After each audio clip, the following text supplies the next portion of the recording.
नमस्कार, आप देख रहे हैं सी न्यूज भारत और मैं हूं आपके साथ ज्योति अरोरा।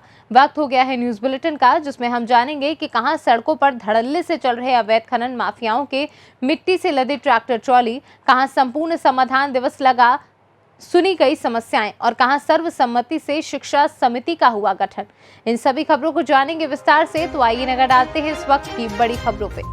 जनपद में खनन माफियाओं के हौसले इतने बुलंद हो चुके हैं कि खनन के कारोबार पर रोक लगने के बाद भी खनन विभाग के खौफ के बिना और पुलिस के बिना डर के धड़ल्ले से अवैध रूप से खनन कारोबार बड़े पैमाने पर कर रहे हैं। सरकार को तो लाखों रुपए का चूना लगा ही रहे हैं, साथ ही साथ जमीन में से मिट्टी खुदाई कर भूमि की कोख को खाली कर रहे हैं। देखने में आया है कि हसनपुर सैद नगली थाना क्षेत्र के ग्राम ढाका के जंगलों में दिन दहाड़े गरजती है जेसीबी की मशीन। सूचना पाकर कवरेज करने पहुंचे पत्रकारों को भी खनन माफियाओं ने धमकी देते हुए अंजाम भुगतने तक कह डाला। अमरोहा से सी न्यूज संवाददाता गौरव श्रीमाली की रिपोर्ट।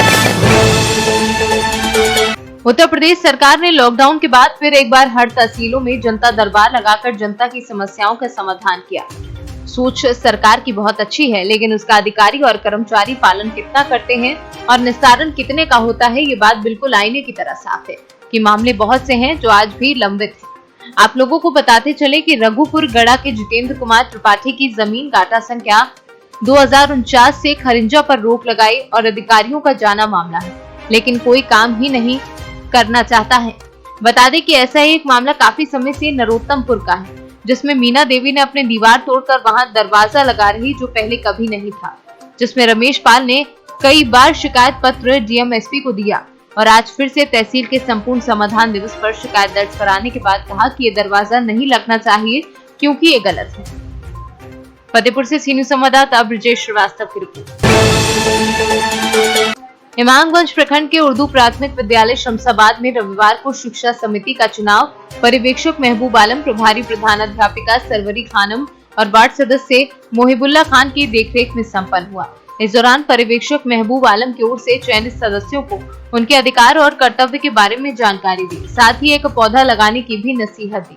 वहीं इस गठित समिति चुनाव की जानकारी प्रभारी प्रधानाध्यापिका सरवरी खानम ने बताया कि कुल 8 सदस्यों की विभिन्न जाति से सर्वसम्मति से चुना गया, जिसमें चयनित 8 सदस्य का नाम इस प्रकार है: सरिता देवी, सेमरू निशा, गौरी देवी, मीला देवी, सावित्री देवी, इंदु देवी, बहारू निशा, फूला देवी और मंजू देवी एवं बाल सांसद की छात्रा प्रियंका कुमारी। इन सदस्यों ने सर्वसम्मति से अफसाना खानम को सचिव के रूप में सर्वसम्मति से चुना।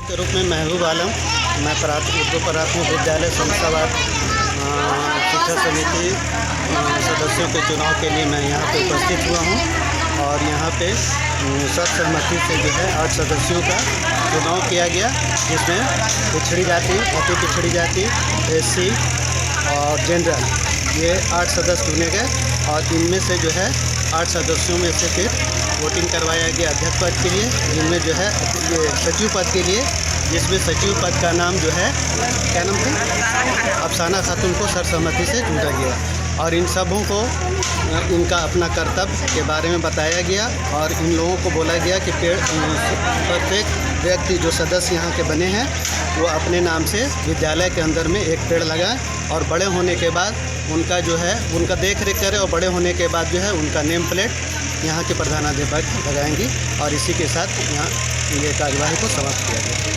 गया से सी न्यूज संवाददाता अशोक शर्मा की रिपोर्ट। गोंडा में NH-27 पर रविवार सुबह एक भीषण हादसे में 2 की मौत हो गई, जबकि 11 लोग घायल हो गए। दिल्ली से बिहार जा रही एक बस गोंडा में NH-27 पर नवाबगंज थाना क्षेत्र अयोध्या व बस्ती सीमा पर बड़ा हादसा हुआ। सड़क किनारे खराब करे एक ट्रक में टकरा गई। पुलिस ने घायलों को उपचार के लिए अयोध्या के जिला अस्पताल में भर्ती कराया है। हादसे के बाद बस और ट्रक की दिशा को देखकर अंदाजा लगाया जा सकता है कि हादसा कितना भीषण रहा होगा। बस में सफर कर रहे यात्रियों ने बताया कि दिल्ली से यात्रियों को लेकर बिहार के मुजफ्फरपुर जा रही थी। जा रहे थे बिहार। कितने लोग बस के अंदर लोग थे? 125-150 आदमी थे। अभी कितने लोग घायल? 10-15 आदमी घायल बता रहे। किसी की मौत हुई है? जी हाँ जी, 3 को मौत। गोंडा से सी न्यूज संवाददाता इंद्रेश कुमार श्रीवास्तव की रिपोर्ट। जाति जनगणना करने एवं अन्य मांगों के समर्थन में आज राष्ट्रीय जनता दल आला कमान के निर्देश पर बिहार के तमाम जिला मुख्यालयों में 1 दिवसीय धरना प्रदर्शन का आयोजन किया गया। इसी कड़ी में सुपौल जिला राष्ट्रीय जनता दल द्वारा जाति जनगणना सहित अन्य मांगों को लेकर धरना और प्रदर्शन किया गया। इसी कड़ी में सुपौल जिला राष्ट्रीय जनता दल द्वारा जाति जनगणना सहित अन्य मांगों को लेकर धरना प्रदर्शन किया गया। कार्यक्रम में प्रदेश राज्य दूसरा जिला प्रभारी देव किशोर यादव, सारिका पासवान भी शामिल हुए। इस दौरान जिले भर के तमाम राजद के नेता कार्यकर्ताओं ने अपनी मांगों को लेकर सदर बाजार के विभिन्न मार्गों का भ्रमण करते हुए समरालय के समीप धरना प्रदर्शन किया। जिले में बढ़ते अपराध, हत्या में अप्रत्याशित वृद्धि और कोरोना काल में जो विद्यालय बंद था, निजी प्राइवेट विद्यालय, उन विद्यालयों के द्वारा जबरन फीस उगाही का जो कार्यक्रम हो रहा है, उन फीसों की माफी की भी मांग हम लोग रखने का काम करेंगे। श्री देव किशोर यादव जी आए हैं। इसके अलावे पासवान जी, सारिका पासवान जी भी आई हुई थी, लेकिन अपरिहार्य कारण बस वो उनको बाहर जाना पड़ा। आज ही उनका प्रेस के साथ मिलना था, इसलिए वो चली गई। जातिगत जनगणना कराने के लिए, आरक्षण के बैकलॉग को भरने के लिए और आरक्षण को 100% लागू कराने के लिए राष्ट्रीय जनता दल के द्वारा सभी जिला मुख्यालय पर आज एक दिवसीय प्रदर्शन कर जिला पदाधिकारी के माध्यम से प्रधानमंत्री को ज्ञापन देना है। आज ये जातिगत जनगणना के मुद्दों को लेकर ये आज का राष्ट्रीय जनता दल का जिला राष्ट्रीय जनता दल की तरफ से पूरे शहर में प्रदर्शन करते हुए और अभी जिला पदाधिकारी को ज्ञापन सौंपने का काम किया है। हमारी राष्ट्रीय जनता दल पूरे बिहार में मुख्य 3 मांग लेकर के हमारे क्षेत्र भ्रमण, शहर भ्रमण करके प्रदर्शन जिला मुख्यालय पर कर रहे हैं और 3 बजे हम लोग मैमोरम देंगे। और हमारा प्रथम मुद्दा है जातीय जनगणना कराने का। इसके बाद आरक्षित कोटे का बैकलॉग को पूरा करने का। मंडल कमीशन जो हमारा 1991 में लागू हुआ था, जिसकी चलते सामाजिक न्याय की सरकार चली गई, उसको अक्षरशः लागू करने का हमारा ये 3 मुद्दा है। 3 मुद्दा लेकर के आज हमारे राष्ट्रीय जनता दल सुपौल जिला के सभी हमारे गणमान्य पार्टी के साथी नेता हम लोग प्रदर्शन कर रहे हैं और 3 बजे हम लोग जिला पदाधिकारी को मैं दूंगा। और मेरा नाम देव किशोर यादव, राष्ट्रीय जनता दल प्रदेश महासचिव, सुपौल जिला प्रभारी। सुपौल से सीनू संवाददाता पंकज कुमार की रिपोर्ट। अयोध्या गोंडा की सीमा पर सरयू पुल के पास दिल्ली से बिहार जा रहे मजदूरों से भरी एक बस खड़े हुए ट्रेलर से टकराकर हादसे का शिकार हो गए। इस भीषण हादसे में बस में सवार 11 मजदूर जख्मी हो गए हैं, जिनमें से 8 मजदूर गंभीर रूप से घायल हैं, जिन्हें इलाज के लिए जिला अस्पताल पहुंचाया गया, जहां इलाज के दौरान 2 मजदूरों की मौत हो गई। दरअसल ये घटना रविवार की सुबह लगभग 7 बजे के आसपास की बताई जा रही है। वहीं घायल कमलेश कुमार यादव ने बताया कि लगभग 60 से 65 हम सभी मजदूर दिल्ली से बस द्वारा बिहार सुपौल जा रहे थे। रास्ते में अयोध्या सीमा के पास जा रही ट्रेलर गाड़ी को बस चालक ओवरटेक करने लगा और ब्रेक मार दी, जहां बारिश के चलते बस फिसलकर अचानक तेज आवाज़ के साथ ट्रेलर से टकरा गई और बस में बैठे सभी लोग एक दूसरे पर जा गिरे। जब तक कुछ समझ पाते तब तक कई मजदूर घायल हो गए थे, जिन्हें तत्काल अयोध्या में स्थित श्री राम अस्पताल में लाया गया, जहां पर कुल 11 मजदूर घायल होने की बात सामने आई, जिनमें से 8 की हालत गंभीर देखकर जिला अस्पताल रेफर किया गया, जिनका इलाज अस्पताल में चल रहा है। वहीं जिला अस्पताल में इमरजेंसी पर तैनात मजदूरों का इलाज कर रहे डॉक्टर आशीष के मुताबिक सुबह 7 बजे की घटना है, जो दिल्ली से बिहार जा रहे थे, जिसमें यह सभी लोग बस में सवार थे। मजदूरों की हालत नाजुक है, जिनका इलाज चल रहा है। हम दिल्ली से बिहार जा रहे थे, तो फर्स्ट लाइन में ट्रक था, ड्राइवर ने ब्रेक मारा तो ब्रेक गाड़ी स्लिप कर गया। बारिश हो रहा था, बगल में वो गिट्टी वाला टेलर था, वो टेलर में लग गया। आप लोग किस चीज़ से थे? किस चीज़ से थे आप लोग? बस में। कहाँ से बस आ रही थी, कहाँ जा रही थी? बिटनिया चौक शुक्रपुर नई दिल्ली से खुलता था, ये सुपौल जाता है। कहाँ जा रही थी बस? सुपौल। कितने लोग थे? खाया था कम से कम 7-8 आदमी तो अभी देखे। सब कहाँ के रहने वाले हैं? सब जो आदमी सब जगह का है। सब आदमी सकते हैं, सब बिहार के जाने वाले हैं। बिहार के यहाँ पर क्या नाम है आपका? कमलेश कुमार यादव। हम लोग पता नहीं था, बस में थे। और कहाँ से आ रहे थे, कहाँ जा रहे थे? दिल्ली से आ रहे हैं। कहाँ जा रहे थे? बिहार जा रहे हैं, सुपौल जिला। जी, सुपौल जिला जा रहे थे। कैसे क्या ट्रक में एक्सीडेंट हो? कैसे अब कौन चीज़ में हुआ से हमको नहीं पता है। कौन चीज़ से थे आप? हाँ? कौन चीज़ से थे? डबल डेकर बस थे? बस में थे। ये कहाँ पर हुआ है? ये सब एक ही में है, हमको उतना होश नहीं हम बोल सकते हैं। हम घर होश में है। कई लोग हैं? हम 2 थे, हमारे घर वाले भी थे। क्या नाम है आपको? हमारे नाम ये सुबह 7 बजे की घटना है। दिल्ली से बिहार के लिए यात्री बस जा रही थी, जिसमें काफ़ी मजदूर और यात्री लोग सवार थे और काफ़ी लोग घायल हुए हैं, जिसमें से 8 लोगों को डायरेक्ट एम्बुलेंस द्वारा जिला हॉस्पिटल लाया गया है, जिसमें 3-4 लोगों को क्रैश इंजरी है फुट में। काफ़ी उनकी स्थिति गंभीर है और उसको ब्लड ट्रांसफ्यूजन के लिए भी कहा गया है और ट्रीटमेंट उनका चल रहा है। कहाँ से रहने वाले हैं? ये बिहार के रहने वाले हैं। बस जो है दिल्ली से बिहार के लिए जा रही थी बस। क्या नाम है? डॉक्टर आशीष पाठक। अयोध्या से सी न्यूज संवाददाता पूर्व पाठक की रिपोर्ट। बागपत के सिंघावली अहीर पुलिस से हुई बदमाशों की मुठभेड़ में बाइक चोर गिरोह के सरगना समेत 3 सदस्य गिरफ्तार हुए। सरगना के पैर में गोली लगी। पिलाना भट्टी तिराहे पर सिंघावली थाना प्रभारी देवेश कुमार सिंह के नेतृत्व में देर रात पुलिस टीम चेकिंग कर रही थी। पुलिस ने बाइक पर 3 संदिग्ध युवक को मुठभेड़ में दोनों ओर से फायरिंग में बाइक सवार युवक के पैर में गोली लगी। वहीं घायल अपराधी तस्लीम पुत्र अनवर निवासी मोहल्ला के केतीपुरा बागपत, उसके मोहल्ले के साथी आदिल पुत्र मुस्तफा तथा इकराम पुत्र यासीन निवासी ग्राम भूरा शामली को गिरफ्तार कर लिया है।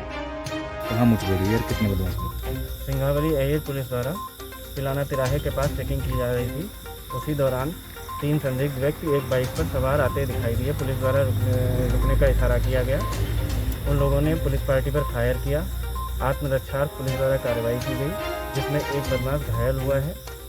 ये लोग पिलाना गांव की तरफ भागे, जहां पुलिस द्वारा इन्हें गिरफ्तार कर लिया गया है। एक जो घायल व्यक्ति है उसका नाम तहसीन है, जो बागपत का निवासी है। 2 अन्य व्यक्ति जो गिरफ्तार हुए हैं, उसमें से एक का नाम आदिल है, जो बागपत का निवासी है। एक इकराम है, जो कैराना शामली का रहने वाला है। इन लोगों से पूछताछ के दौरान पता चला इन लोगों ने 14 मोटरसाइकिल एक जगह कहीं और छिपा के रखी हैं, जिन्हें पुलिस द्वारा बरामद कर लिया गया है। इनके पास से 3 तमंचे बरामद हुए हैं और 5 जिंदा कारतूस, 2 खोखा कारतूस। घायल को उपचार हेतु भेज दिया गया है। अन्य विधिक कार्रवाई की जा रही है। कितने मुकदमे तक कुछ आपराधिक इतिहास का पता लगाया जा रहा है। बागपत से सी न्यूज संवाददाता इरशाद की रिपोर्ट। भारत जोड़ो अभियान के तहत दिल्ली में जंतर मंतर पर चल रहे प्रदर्शन के क्रम में आज झांसी में भी अंग्रेजों द्वारा बनाए गए अनुपयोगी कानून को हटाने की मांग को लेकर इलाई चौराहे पर प्रतीकात्मक रूप से विरोध प्रदर्शन किया गया। प्रदर्शन का आह्वान भारत जोड़ो अभियान के संयोजक भाई प्रीत सिंह, सुप्रीम कोर्ट के अधिवक्ता अश्विनी उपाध्याय, देश के चर्चित वक्ता पुष्पेंद्र कुलश्रेष्ठ के नेतृत्व में किया गया। अंग्रेजों द्वारा बनाई गई कानून संहिता में 222 अनुपयोगी कानून को हटाने की मांग को लेकर ये विरोध प्रदर्शन किया जा रहा है। झांसी में आंदोलन का नेतृत्व करते हुए अंचल अड़जड़िया ने कहा कि 8 अगस्त के दिन महात्मा गांधी द्वारा भारत छोड़ो अभियान की शुरुआत की गई और आज ही के दिन हम भारत जोड़ो अभियान शुरू कर रहे हैं, जिसके तहत हम शासन प्रशासन से मांग करते हैं कि वर्तमान में चल रही कानून संहिता में जो अनुपयोगी कानून है उन्हें संसद में लाकर जल्द से जल्द समाप्त किया जाए, अन्यथा ये विरोध प्रदर्शन आंदोलन का रूप लेगा।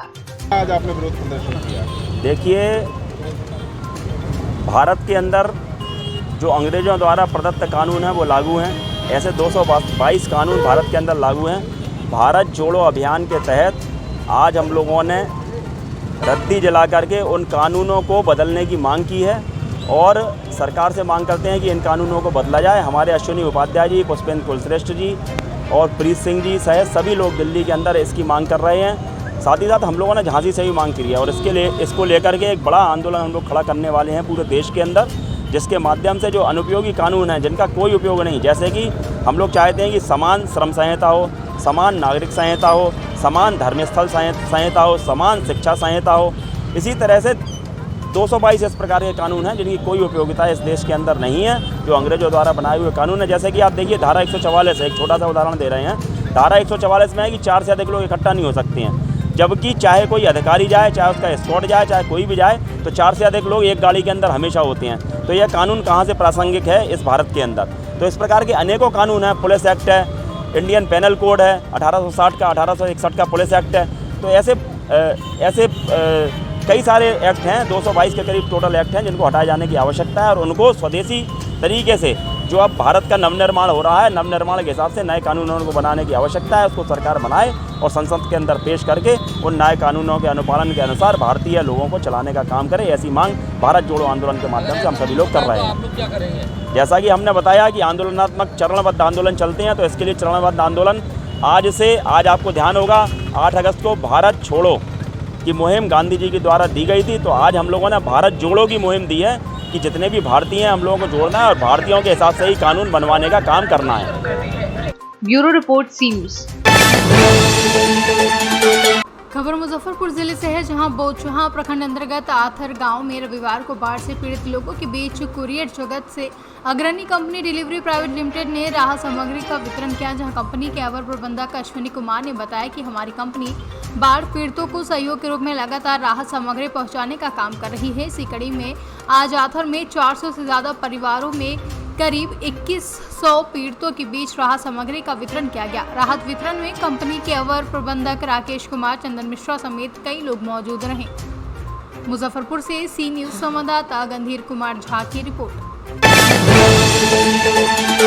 प्रयागराज के ब्लॉक प्रमुख गर्चना प्रतिनिधि कमलेश दुबे गर्चना क्षेत्र में लगातार 2 दिनों से बाढ़ क्षेत्र का जायजा लेते हुए आज कटका गांव पहुंचे, जहां उन्होंने बाढ़ में फंसे परिवार को हर तरीके की बाढ़ पीड़ितों को सरकार से मदद दिलाने का आश्वासन दिया है। इस मौके पर हदसरा, मदरा, ताला, पोतनीहा गांव में बाढ़ क्षेत्र का जायजा लेते हुए एसडीएम करछना से बातचीत करते हुए निचले इलाकों में निगरानी रखने के लिए बातचीत की और लोगों की सुरक्षा व्यवस्था का जायजा लेते रहे। इस मौके पर हदसरा प्रधान ने शिव गणेश से मुलाकात की और गांव की स्थिति के बारे में जानकारी देते रहने की बात कही है। प्रमुख के प्रतिनिधि कमलेश दुबे, मिथिलेश दुबे के साथ ही संतोष पांडे, मोहनलाल मिश्रा समेत कई लोग मौजूद रहे।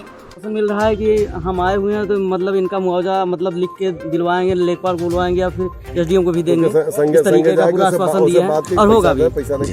लगभग कितने लोगों का नुकसान हुआ गया? लगभग यहाँ हमारे यहाँ लगभग ज़्यादा तो नहीं, फिर भी लगभग 120 आदमियों का नुकसान हुआ। किस तरीके का नुकसान? खेती का नुकसान हुआ? जैसे मान लीजिए तिली है और ये धान वगैरह आप देख ही रहे हैं सामने, सब जलमग्न हो गए हैं। आपका परिचय जानना चाहेंगे? मनोज कुमार पटेल, समाज सेवी भस्मा। निचला जो इलाका है वो बाढ़ की चपेट में है और कल से ही निरंतर आपकी जो है दिनचर्या है कि लोगों के बीच जाकर के बाढ़ पीड़ितों को जो है उनसे मुलाकात की, जो भी समस्याएं थी उनको निराकरण के लिए आपने जिला अधिकारी या तहसील स्तर से जो भी कर्मचारी हैं उनसे बातचीत हुई। इन सबसे में क्या आपको जानकारी दी गई, क्या बातचीत हुई अधिकारियों से और आपकी तरफ से क्या आश्वासन मिला? देखिए, मेरे द्वारा लगभग हमारी जो करछना ब्लॉक की जो सीमाएं हैं, जहां जहां लगती हैं, मेरे द्वारा हर पूरे सीमाओं पर नज़र रखी जा रही है। जहां प्रभावित था, जो क्षेत्र प्रभावित था, उसका मैंने कल खुद जा करके दौरा किया, आज भी किया। वहां जितने लोग प्रभावित थे, जो उनकी समस्याएं थी, मैंने उनका निदान किया हूं। प्लस मैं एसडीएम करछना, तहसीलदार करछना से बात संपर्क किया। मेडरा में मैं गया था कटका में आवागमन की समस्या थी। वहाँ मैंने एसडीएम साहब से कहा कि कल ही नाव की व्यवस्था करा दी थी। एक ट्रांसफार्मर वहाँ जला था, मैं कल एक्सचेंज से करके ट्रांसफार्मर के लिए ऑर्डर करा दिया। हो सकता है ट्रांसफार्मर आज लग गया होगा। एक नाव की और आवश्यक थी। अभी आरआई, अपने एसडीएम साहब से बात की थी, आरआई महोदय ने कहा कि प्रमुख जी मैं दूसरी नाव भी वहाँ व्यवस्थित करवा दिया।